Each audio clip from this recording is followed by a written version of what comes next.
Hi, everyone, and welcome to a Talking Insomnia episode. I'm super excited having Michelle here. Michelle, welcome. Thank you, Daniel. Thank you so much for having me. So before we talk about your journey, Michelle, which I think will be so helpful to hear for so many people, just briefly, uh, sh- tell me, I know we connected over the YouTube channel, but how did you find that, and how did you learn about me? Oh, okay. So very interestingly, I had been researching because I had been dealing with insomnia, right? And I'm the kind of person who's very like anxious. So I really wanted to get this problem solved. So I started off with the usual, what is the best way to beat insomnia? And there is, as you know, a lot of information out there that is not very helpful. So I ended up looking up CBT and, I found some information about that. But then it was with your YouTube channel that I was like, oh my gosh, like, that this is him. You kind of know who you're going to be working with, and you're like, I don't know, I have a feeling about this guy, and I know he's the one who's going to help me and save me. So that's how I found out about you. Super happy, we connected and you found it and everything. But yeah, so tell us, how and when did it start for you? Trouble sleeping. Yeah, so sorry if I'm like I'm like scratching my ears. It's just like the AirPods kind of like fall out. No problem. It all started actually not recently. And my insomnia came and went, but I had it really bad for three occasions, being this last one, the third one. But it all started when I was 22. I'm very type A, I'm very health conscious. So I would be working out like crazy, and I started, dealing with some supplements. So one night I was taking fat burners during that time, and then one night I just couldn't sleep, and I was like, well, it may be the caffeine, and like the fat burners and all that. So I stopped taking them, and then the next night I slept really well because the night before I slept like 1 hour. And so it just continued. I just continued taking the fat burners, and I still was not able to sleep. So I was like, why can't I sleep? I stopped taking the fat burners. I don't understand what's going on. And so I went that rabbit hole, of like, oh my gosh, I don't know what to do. My mom would be like, oh, we'll take the sleepy tea, whatever, right? And then other people would come and, oh, melatonin, that helps you sleep. And all that. And I was like, I just can't sleep. And people, I remember telling this to my coworkers, and they would just give me this like blank look, like, what do you mean you can't sleep? And they're like, have you tried like not going to sleep until you're like really tired and then you fall asleep? I'm like, dude, I've tried everything and I still can't sleep. I've tried like kind of sheep, all sorts of things. So my mom got really concerned, and we ended up going to my doctor, And and sorry, Michelle, but like roughly, like how long ago was it? well, I was 21. So, wow, that was 11 years ago. I'm 32 right now. I So, hear that. that That was was a my long time ago. Okay. yeah, so my mom was like, "You're so young. I don't understand why you're having this." Like, it's usually people like with 50 years and more that are struggling with sleeping. So, she took me to the doctor, and my doctor gave me sleeping pills. He was like, "Okay, we're gonna reset your brain, and you're gonna be taking benzos for a month."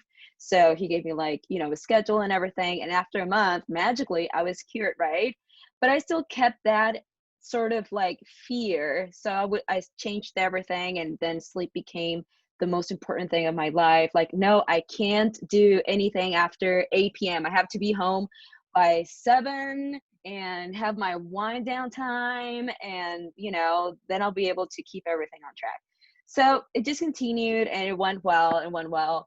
Then back in 2016, I was going to get married, so I was very excited about this. And I don't know if subconsciously I stressed out about it, because I personally didn't feel stressed out. But I started with the same insomnia situation. And every time I was like not able to sleep quickly, because I would, it takes me about 30 minutes probably to fall asleep. I would start like, oh no, maybe I'm going back to what happened that last time. So I went down that rabbit hole and same old, right? I ended up going to my doctor, the same one who cured me. And he just like stared at me. It was like, well, what do you do to relapse? Right. So in my head, I was like, oh my gosh, I'm broken. There's something wrong with me. I don't know what I did. It's whatever. I went down that rabbit hole. He gave me the same protocol. I was back on track. So then this last time, after COVID hit, this is what happened. And now that I know more, thanks to you and all the knowledge that I've gotten, um, I realized that it had been me because when COVID hit, like we were not going to the office anymore. So I started not, and the gyms were closed. I would wake up early to go to my CrossFit class at 5 in the morning, and that didn't happen anymore. So I was like, why am I even getting up at 4? Right. So I would be waking up like at 6:37, which is late for me because I've always woken up around 4:35. And I was like, and I would go to bed at the same time. I would always be in bed around 7:45 at night. I'm like, oh no, it's 7:45. I am so sorry. I'm going to bed and I'll stay there until I fall asleep. So, like going to bed at that time, waking up late, I was sleeping like 9 hours, 9.5, and I was expecting to be sleepy enough. So then one night, I had like I was very stressed because it was my green card renewal is coming up, and I do a lot of research with everything that I do, and I noticed that well, I was going to forums and everything, and I saw how people were sending all this like long list of documents, and I'm like, oh no, I didn't send enough. They're going to reject my green card, and all these thoughts that were just through my head. And so that night I stayed up later because I had all these thoughts running. And then it was the same for the next couple of nights. But then I like, you know what? I'm over it. I don't care. They're gonna send me a letter if they're missing something for me, and I will send them the missing documents. And that's it. But then I just couldn't sleep. So I was like, oh no, here it goes again. Oh no, I can't sleep. And I remember like I was like, I will never take benzos again because I know how addictive they can be, like 'cause they hit that like the GABA receptors in your brain, and I've always been very scared of that.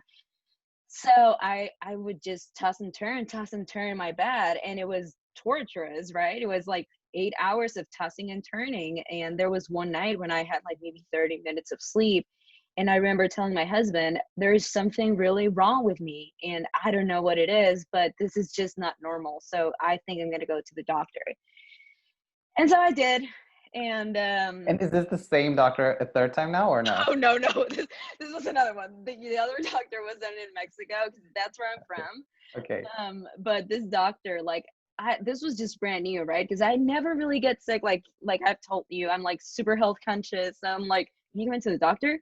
So I went to the doctor here, and my main doctor just like looked at me, and she's like, "Well, I'm gonna give you Ambien," and I'm like, I'm used to taking Halcyon, which is like the grandpa of Ambien, right? And then she just told me, well, no, take this one. It's okay. It's maybe COVID. You're worried about COVID. I'm like, I'm not worried about COVID. I don't care. At that point, I didn't care about it because I was more concerned about my sleep. So I asked her, like, well, are you going to give me like a sleep protocol like my doctor did? And she was like, just take it like for 3 days and then stop. And I'm like, how is that supposed to cure me? So it just created more anxiety and frustration because like even my own doctor looked at me like, you're just not okay, you're crazy. So that didn't work, of course. And then I went back and I told her, hey, you know what, my doctor in Mexico gave me this.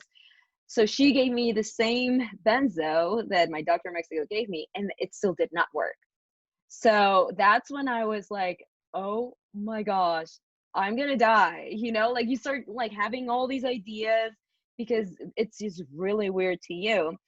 And it never occurred to me that it was my main anxiety and preoccupation about not sleeping that was what was keeping me awake, right? So I went on and on, and I was like, okay, I'm going to try CBT-I because I've heard all these many things about people raving how great it is. And there's like an 80% chance of, like succeeding and going back to your normal sleeping and whatnot. So I gave that a shot, and it was the good thing, I would say, because it was not all bad. Like I told you, it was not like my favorite thing, but it had its good things and bad things. The good thing was the education, because I understood sleep better. I was like, okay, I'm not broken, I am not, it's like a switch is wrong or something. I, it's in my biology to sleep, right? Sooner or later I will. So just it's not that. So I understood that, but I just didn't like the whole thing of restricting the window. It was making me really, really anxious because I was like, whoa, now there's this pressure of, okay, Michelle, you have 6 hours to sleep and you better do it. So it's like I was just looking at the clock all the time. When it came time to go to sleep, I was so anxious. Like, you have all that anxiety building up, like my heart was racing. And then you get like knot in the stomach and all sorts of anxiety sensations, right? And so I was like, this is not, I don't know why I have this feeling that this is not it. So I didn't like that. And then the sleep conditioning thing, I understood why, it's like, okay, well, so your mind does not associate, like bed with wakefulness. But the whole like 30-minute in and out, I mean, going in and out of bed, it was torturous. I kept doing it because I was like, well, I have to believe that it's going to work and sooner or later I'll fall asleep. But it was like the night just became anxiety, the whole thing. So I was like, there is something. And even if I did it for, what was it? 2 months, I still was like, there's something else, and I don't know what it is, and I didn't want to think like, oh, well, maybe, this works and everybody else who is an insomniac, but not on me. I didn't want to go that route, but I felt that way because it was so sad to see like all these people writing stuff like, oh yes, I got cured in like 1 month, and I'm like, how did they do that? So even if my insomnia bout lasted for about maybe 3 months, it was like really torturous to me because I'm the kind of person who likes to act quickly before things get worse. And I'm like, wow, those people who have like decades living with that, oh my gosh, I didn't want to go that route. So, and then I started reading Sasha Stevens' book. Remember, I told you about it. Um, and doing some ACT as well. But I I thought I was like, I need someone to guide me because this is just like very general. It's like, oh well, just do this and that. I'm like, no, I want something personalized, someone I can talk to and who can tell me stuff. And then I found you. Yeah, really, really happy that we connected. And let's pause there for a second, and then we'll talk about like how we started working and what you learned and how things went on from that point on. But Mhm. tell me for anyone here that tunes in here, and most people who hears this probably are somewhat familiar with CBT-I, but maybe not that much. So if you can go through like that, the program you went to, the course you went through, what what was it? Was it is like a week by week? You do this the first week, this the second week, or something like that. And Yeah. overall, did your sleep get better at all, or was it the same, or did it get worse? Or Honestly, it kind of stayed the same. And then towards the end, it improved a little bit. I could have like maybe 3 nights of like between 5 and 7 hours of sleep, which was like wow for me, right? And it would be followed by days with 1 hour, 2 hours of sleep, something like that. And so that created again the same frustration. But it was initially just a program was for the first week you had to fill out a the sleep journal. yep. So I would fill it out, and then based on that, the coach would get back to me and tell me, like, okay, well, this is where you could improve. And then like every week there would be like a new technique being released. So the first one was sleep restriction, which was like had to be implemented from the very get-go. I was for 6.5 hours. And I was like, I don't know about this, but sure. And then after that was sleep conditioning, or stimulus control, Yeah, sorry. yeah, exactly. Um, yeah, so and then the next week would be just like the first week was more education wise, and then sorry, then it was the sleep restriction, and then it was the stimulus control, and then just a little bit more of some information of techniques, like relaxation, and then some sleep hygiene tips that could help. But I mean, So they help, but not like right yeah, so, away. so again, like I think you said this, but just to kind of summarize, I think it's good to for anyone that tunes in here to hear this. So I think you did feel like you understood a little bit more why you had so much trouble sleeping, but then kind of the path towards sleeping well was produced a lot of anxiety for you. It was kind of too rigid, right? Yes. Yes, it was very rigid. So I was like, well, I don't, it's kind of scary at the same time because in my, and I'm sure in a lot of people's head with like insomnia, since we tend to be like very analytical, I analyze a lot of things and then I have a solution and then my mind's like, what if, and then we have, all these things. So, I was like, well, 6.5, and then I was sleeping less. I remember the first couple of weeks. So my sleep window got reduced to 6 hours. So that was like, oh my God. I mean, you're saying that I'm not sleeping enough and that you're reducing this a lot more. This is crazy. So that increased my anxiety. And I remember that I started to taper off because I was like doing the whole course. And at the same time, I was taking Ambien because I was like, okay, I'm gonna probably just give myself a little bit of sleep so I can somehow, like not be on this like constant adrenaline rush. And so I tried to taper, and then, like my sleep got worse, and there's like no prevention or like anything psychological that can help you, like, oh, okay, it's okay, it's going to be normal, whatever, that CBT-I includes. It doesn't include any of that. So when I got off Ambien and I started tapering my other supplements, there was the time when I just like started sleeping less, and then I started, like taking everything again. So it's like, okay, here we go again, trying to get Exactly. rid of benzos, and now, like I have to start tapering again, even if I didn't take them for too long. It was like for a month or something, and not even daily, but still, I just didn't want, I was like very scared because I didn't know how to do things. But yeah, it was very regimented. Like CBTI may work for some people. I'm not saying it doesn't work at all, but I think for those of us who are more like like antsy and have a lot of anxiety and a lot of like thoughts running around at night and sensations that you don't understand, I think this is a good. I don't think it's a very good option. And by the way, thanks for sharing this. And also, just so everyone gets a picture of what's happening. Like we hear that you slept very little, varied, but often very very little sleep. But how were you functioning during the day? That was the craziest thing ever, Daniel, because I was like, oh my gosh, I could sleep like 2 hours. And during the morning, like my husband would see me on the couch, right? And he was like, okay, I think you didn't have a very good night. It would be tough to get out of the couch. I was like, just leave me here, but I couldn't sleep anymore, right? So I was just like there resting. But then after a couple hours, I was like up and working and doing stuff, and I was like, yay, I'm at the top of the world. And then by 5 p.m., I was like, oh, did I sleep just 2 hours last night? I feel great. And so, I felt really like energized, which was the weirdest thing.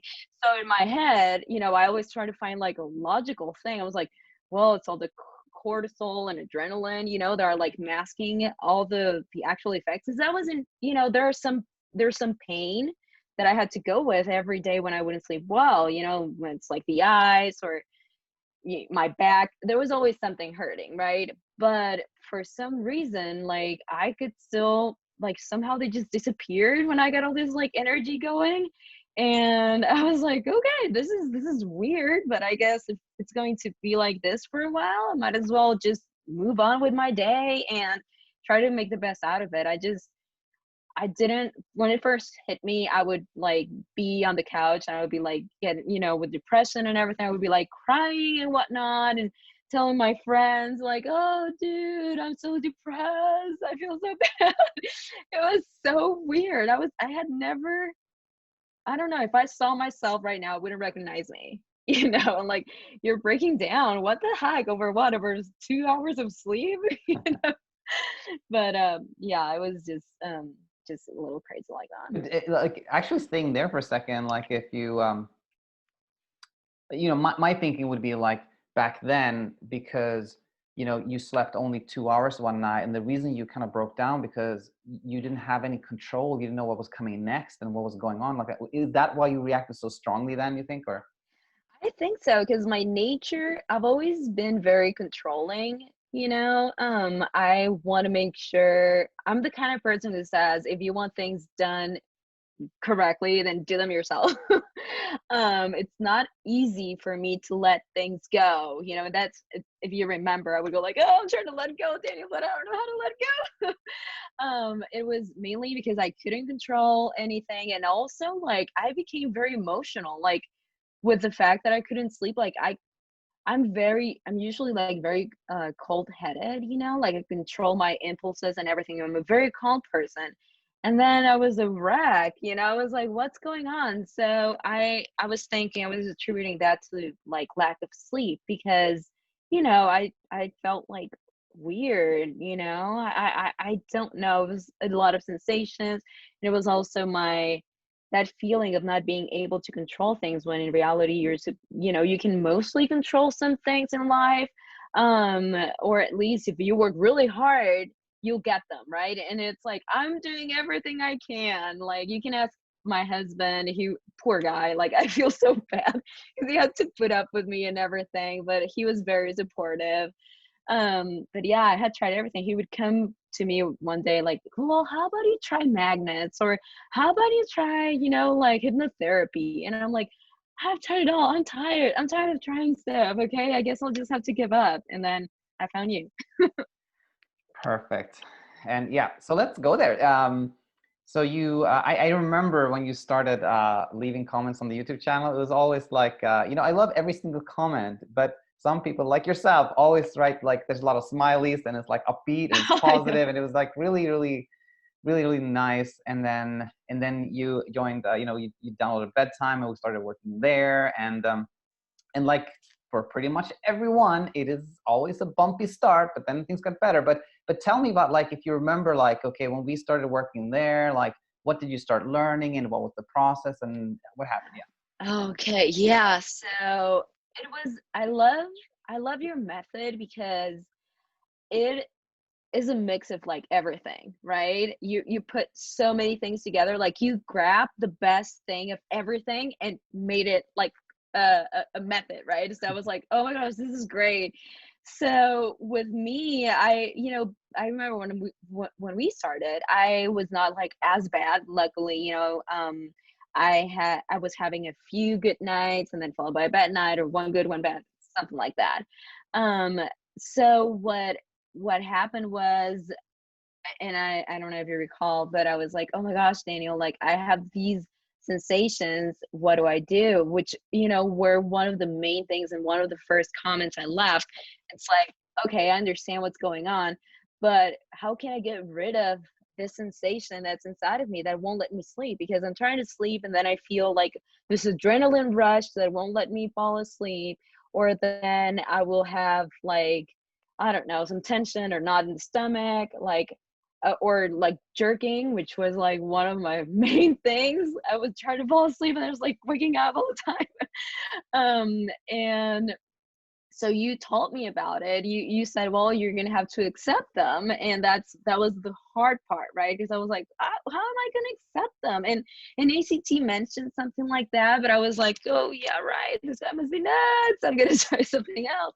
But I was like, "Okay, I'm gonna listen. I'm gonna listen to Daniel, and I'm gonna trust him." Because I think you become very skeptical because you've tried so many things that you're like, oh my gosh, like, are you trying to sell me another solution? You know, like the weight loss people, like, oh, here you come again with the ring that's gonna make me super thin overnight.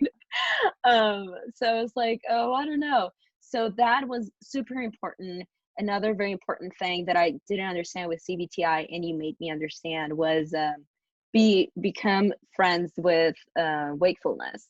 Because I was like, why do I have to be watching TV? I don't understand. Are you trying to kill time? I mean, oh, you do something enjoyable. And it didn't, like, I didn't understand why I had to do something enjoyable, right?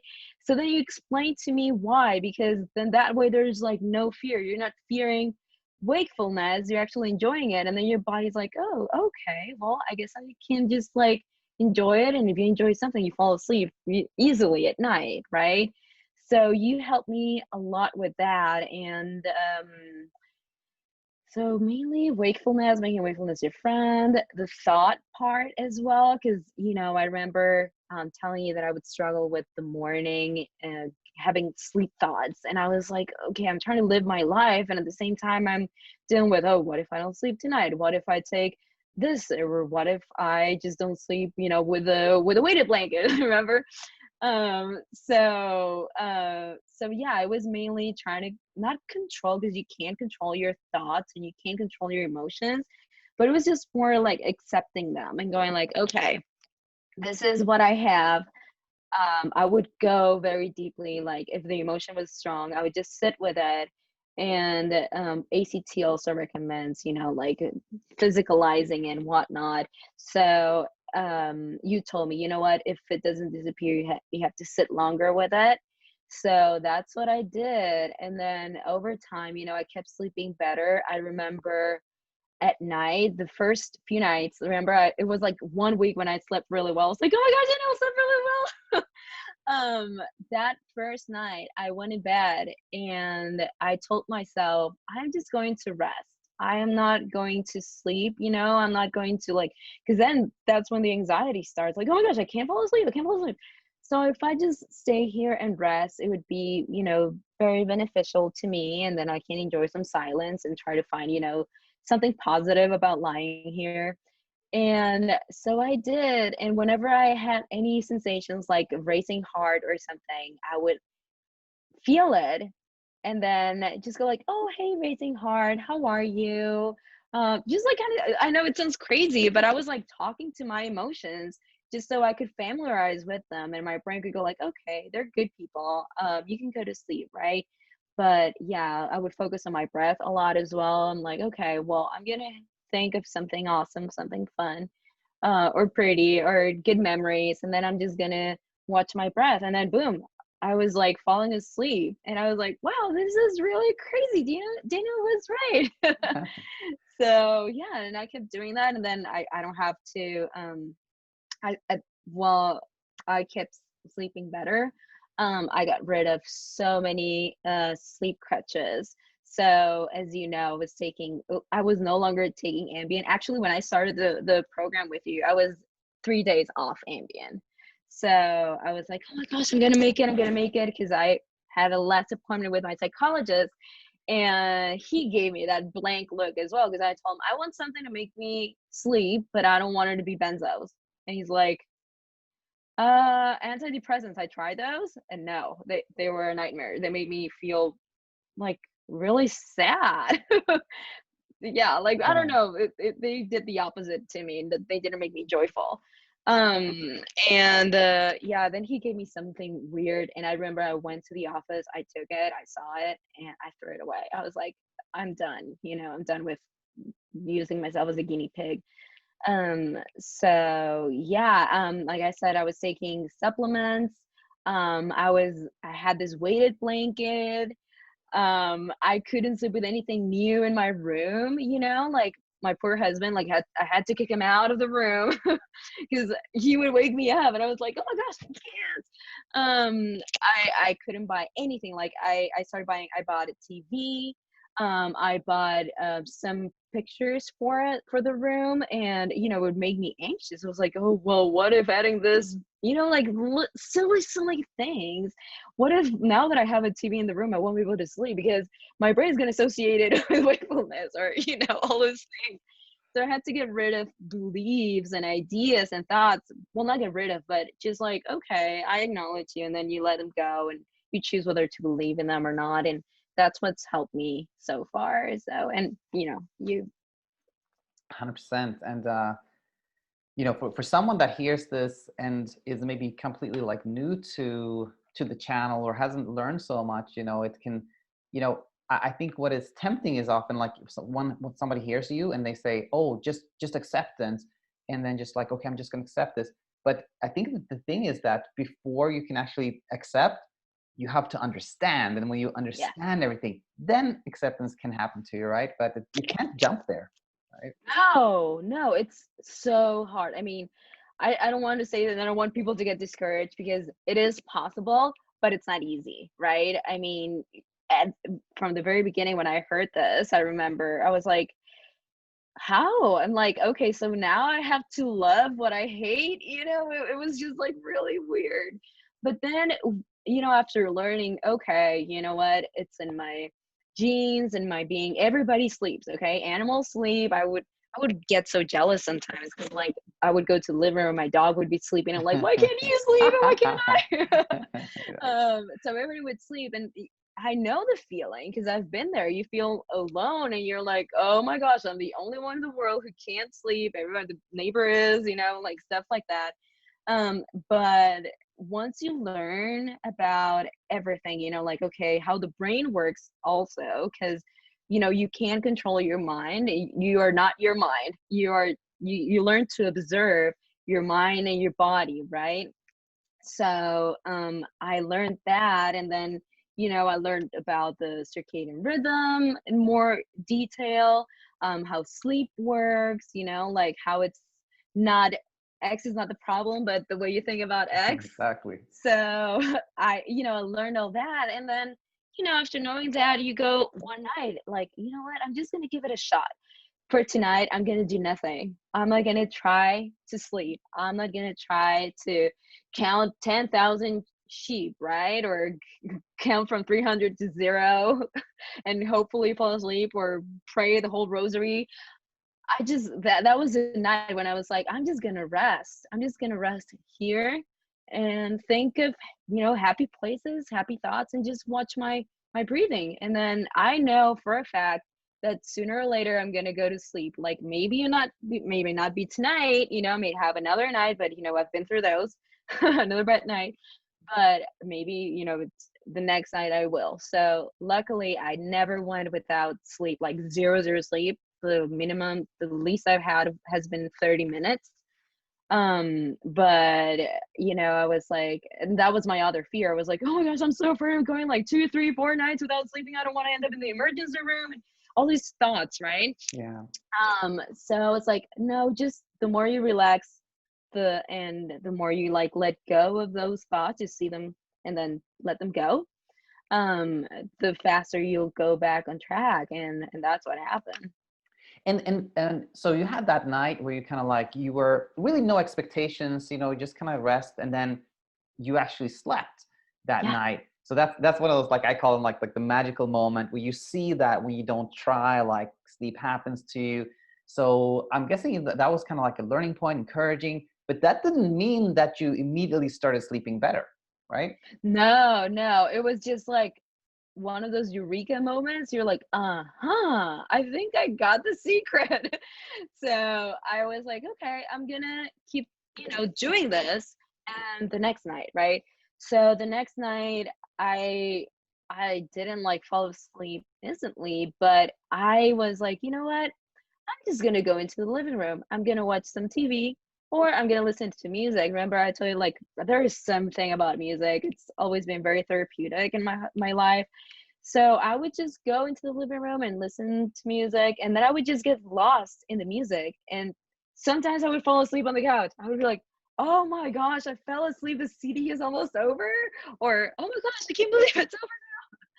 So I always like keep that in mind even to this day. Because I mean, you are not 100% cured, even because I've been sleeping well for a month now, right? Like, and I'm talking about every night between 6.5 to almost 8.5 hours some nights, right? Um, so I just whenever I go to bed, sometimes like there will be like those thoughts trying to creep up and like, well, what if I just tell myself, well, if it happens again, you'll be fine. And if for whatever reason I am unable to fall asleep, I will go and listen to some more Christmas music. That's what I listen to. Christmas makes me happy and Yeah, yeah, relaxes me. yeah. So yeah, that's what I do. Fantastic. Super happy. And now another thing I wanted to just go back to and talk a little bit more about was like you mentioned that you did have those like the adrenaline surge and the tension and the jerks and all those things. And when I said, well, try to kind of like the more you try to avoid them, the more you try to prevent them, the stronger it gets. So you have to kind of like be okay with them happening, and if they happen, you say that type of approach, which is really hard. But for somebody who hears that for the first, like, what would you say to someone that is like has all those, and when they hear like you should have to accept them, like what kind of tip or advice would you give that person? Oh yeah, so those were really hard. Actually, I would blame my insomnia on those sensations. So my goal was to get rid of them first in order to sleep more, right? Because that was my logic. And I was like, that's not how it always works. So, yeah, so what I did, and this is probably a lot of people or whoever watches this may, relate to this, is I got the weighted blanket to prevent them because I was like, well, if there is some weight on me, I am not going to have them because I won't be able to move, right? And I'll be able to sleep. That was the logic behind the weighted blanket. But funny enough, the weighted blanket didn't stop them. So what ended up happening is when I would feel them, because I still get them, everybody gets them, right? But I don't get them like so like when my whole body would like jerk. I would just say, oh my God, this is a great sign. Sleep's coming. So when I switched that from, oh no, I hate you, stay away from me, to, oh my God, thank you, body, for notifying me that sleep is coming. Then they just like eventually started going away. I don't really have them. If I have them sometimes, it's because I'm on the couch and I'm probably falling asleep and I'm like, oh, I have to wake up, But when I fall, no, I don't even have that, when I was struggling with sleeping, when I fell asleep, I would feel the adrenaline rush. Like, I was feeling I was falling asleep. So my body would wake me up. And I'm like, why are you waking me up when I want this so bad? Right. But, you go back to, well, your body is doing its job and it's notifying you that you're falling asleep, but it's not helpful. So yeah, just by staying calm and being calm was one of the main things that helped prevent all those sensations, and just addressing them like, okay, I see you, it's okay, and thank you, body, for the sensation, and just going back to, I'm here to rest. Once you remove all that pressure, things just get better. And also just the reframing, right, of oh my gosh, sleeping is coming, that's great. 100%. 100%. I just actually just have kind of a few reflections, and then you can comment on them as well, which are the first one that I heard. Well, actually, a couple of things. One is that just like with Riley, who I spoke to the other week, and yourself, it's like you had these like 2 episodes of insomnia, trouble sleeping, but then you got on this regimen of medication, and you kind of like you got better, and then you were doing like okay for a while, but it was Mhm. still there, right? It was still in the radar. Yeah, it was, I think I told you about my story a little bit, like in some lines. It had always been there. Like every day I would wake up and I'm like, I would be planning like my meals and everything so that my stomach was empty within like 2 hours before going to sleep, or vacation time. Less, I was like slowly gaining confidence, right? But I would postpone a lot of trips because, oh my gosh, what if I don't like, what if I'm unable to sleep? Am I going to enjoy the trip and stuff like that? But I broke that fear when I went to Italy last year. And I took, of course, whenever I traveled, I would take my kit of melatonin and all these like supplements, right? Like, well, if I can't sleep, at least I'll take this or that. And I did take melatonin. I was like, okay, well, just to like get everything like balanced out so my body gets that circadian rhythm going because of the 9-hour difference. Um, but you know what? It was funny, super funny. When I came back 2 weeks after, I was able to sleep that night, and then the next night, and then the next night. And I was very like, wow, because people said, like, oh, it takes you a while, you're gonna be like jet lagged and whatnot. And I was not jet lagged at all. So yeah, I was like, wow, this is great. So, but yeah, like all my life, like even social events and meetings, parties, celebrations, whatever, even like family reunions, like, oh, you know what? If I don't eat by 5, I'm gonna go home and I'm gonna eat because this is gonna mess up with my whole body clock and I won't be able to sleep tonight. So yeah, Exactly.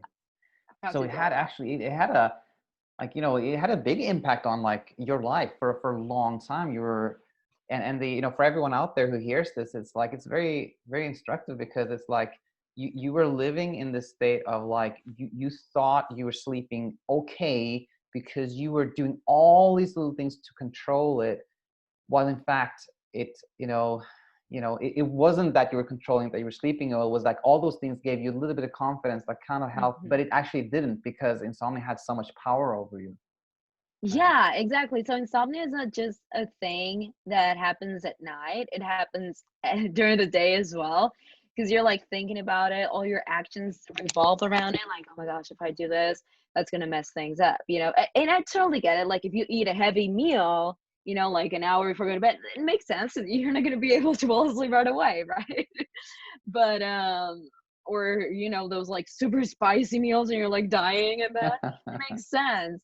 But if it's not like that, nothing's gonna kill you.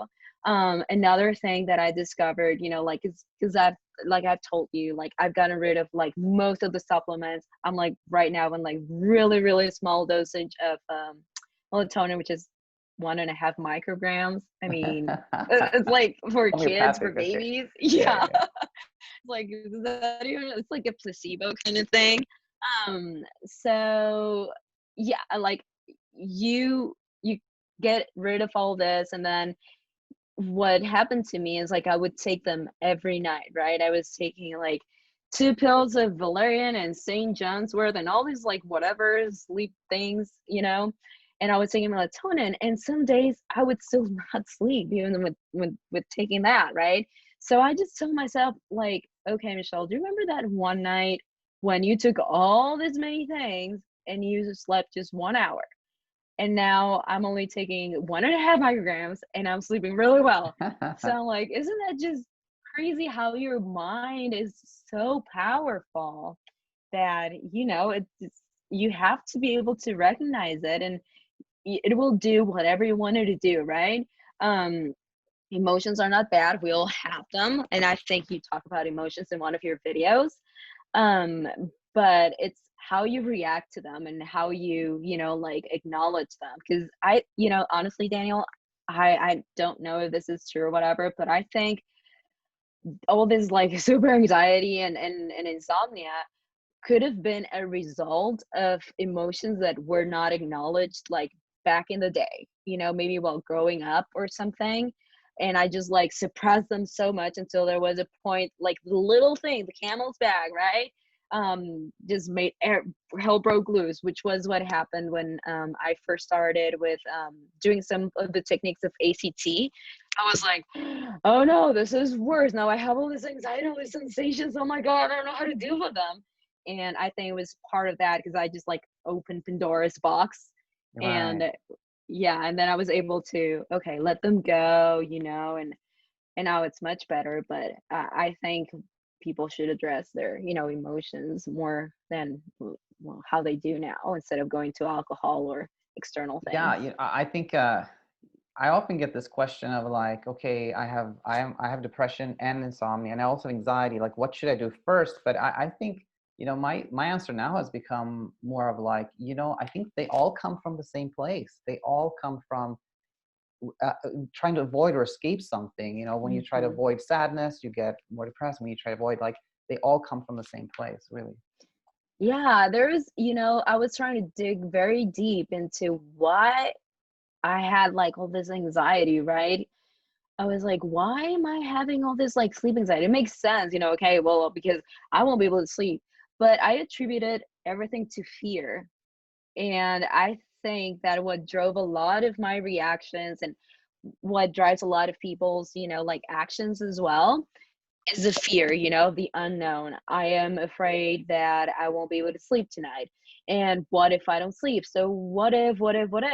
I'm like, I have to deal with this fear somehow, So and you told me about it, and it was just like that exposure thing, like just stay up. I was like, hey, I'm afraid I'm gonna like be watching TV all night. So does that mean I have to be up all night? You were like, yep. Yeah, yeah. Just clarify for that, for everyone who's listening, is like, I often talk about how, like, when you're awake at night, you can't be afraid of that. Try to make it something that is enjoyable or neutral, something like that. And then often people are like, but isn't that going to make me more awake? But then it's like, Mhm. that's the case in point. You are afraid of being awake, and that's what's driving everything. So you have to work on that fear for sure. But yeah, the other things I was talking about were like thinking about were like how you said multiple times how professionals, we said like I can't, friends, and but more, I'm more concerned when professionals tell somebody like I can't sleep, like your doctor, and they go like, what's wrong with you? That's so devastating, because then you Yes. really feel that there's something wrong with you. So that's, I think, again, like, medical education has to really really change and be ready for like 2020 and beyond. Yeah, yeah, it's sad because I mean, that okay, if there's not anything there, if there's something wrong with me, oh, I'm gonna go to the doctor, they're gonna fix me, right? That's what you do when you get sick. So going for like mental stuff is just like they just look at you like if you're crazy. And it's like I am not crazy. Oh, well, oh, just do a couple breathing exercises. You'll be fine. And I was like, no, I was trying to tell my doctors like, hey, this is what's going on. I went through this. Okay, well, yeah, just take these benzos. They're gonna make you feel okay, And when you're at that point, you're willing to try everything Yeah, because you want to solve the problem. It's not a very nice thing to have. So, but not only how the professional atmosphere looks at you, because I don't think they're being taught about sleep at all. exactly. But also like your friends and people, like especially if someone hears about it, it's like you're taking benzos, you're taking antidepressants and stuff like that. Like, oh no, there's something wrong with you. And I think unfortunately, a lot of people are afraid of speaking up because they're afraid of being judged. And they prefer to live with the problem for years instead of doing something about it, right?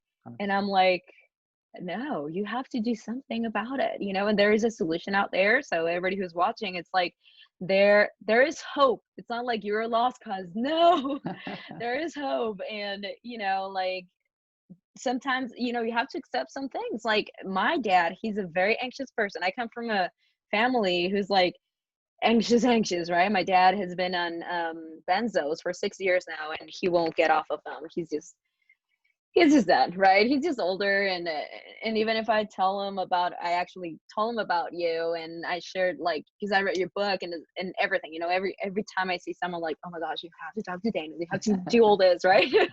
Some people are just whatever, but if you want to find an alternative, just you have to defeat the fear, and just if people are going to judge you, they're going to judge you regardless anyway. So just go out there and look for yourself and how you can fix that. And I just don't be afraid to ask for help. 100%. 100%. I super super helpful, Michelle. It was really really nice talking to you, and Thanks. I'm here. it is going to help so many people to hear this.